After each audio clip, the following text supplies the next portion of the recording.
কেকটা আমাকে পুরা রাত হাঁফাই রেখে দিয়েছিল। কারণ যিনি এই কেকটা অর্ডার করছে উনি বগুড়ায় থাকে না, বগুড়ায় নতুন শিফট করছে, তো বগুড়ায় ওইভাবে কাউকে চেনেও না। আমার পেজটা কোথায় জানি থেকে শুনে আমার কাছে আসলে উনি ফোন দেয় একদম ডিরেক্ট যে আপু কালকে আমার কেক লাগবে, আমি দিতে পারবো কিনা। তো প্রথমে উনি একটু ভারী ডিজাইনেরই কেক দেখাচ্ছিল, তো আসলে ওই রকম কেক এত কম টাইমে পসিবলই না। তো তারপর উনি বলতেছিল যে আমি সিম্পল ডিজাইন দিচ্ছি, তাও যদি আমি করে দিই। দেন আমি প্রথমে না করে দিয়েছিলাম। তারপর উনি বলছে উনি বগুড়ায় ওইভাবে কাউকে চেনে না, যদি আমি করে দিই ওনার ছেলের বার্থডেটা মিস হইতো না, মানে ওইভাবে ভালোভাবে হয়ে যাইতো।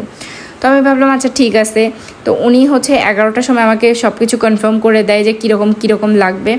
আমি চাচ্ছিলাম যে পরের দিনে আমি কেকটা বানাই। আবার অনেক সময় দেখা যায় যে দিনের কেক সেই দিন দিলে টেস্ট পায় না, পরে অনেক নেগেটিভ কথা আসে আউটসাইড থেকে। তো এটা আমি চাচ্ছিলাম না। আমি চাচ্ছিলাম যে যেহেতু অর্ডার আসছেই আমি যে ক্রাম কোটিংটা করে ফ্রিজে রেখে দিই, দেন বাকি কাজ আমি কালকে করে নিব। সেই কথা ভেবে আমি রাতের 12টার সময় গেলাম কেকটা বানাইতে।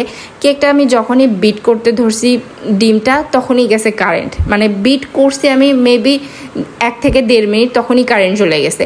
1 মিনিট 2 মিনিট আগে গেলে আর এত কাহিনী হয় না, 1-2 মিনিট আগেই যে কারেন্টটা চলে যায় বিট করার সময়। তারপর আমি ওয়েট করতে শুরু করলি, 1 ঘন্টা যায়, 1.5 ঘন্টা যায়, তারপরে কারেন্ট চলে আসে।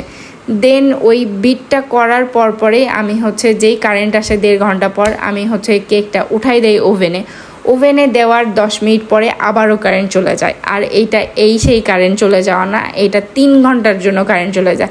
এই কারেন্ট আস্তে আস্তে 3টা বেজে গেছিলো। তো এর মধ্যে কেক তো আর ওভেনে আমি 2 মিনিটও রাখতে পারবো না, কারণ 2 মিনিট রাখার সাথে সাথে কেক একদম চুপসে যাবে। 10 মিনিট যেহেতু কেক উঠাই দিছি আমি, অল্প একটু ফুলে উঠছে। তারপর ওই কেক নিয়ে আমি চুলায় তুলে দিই।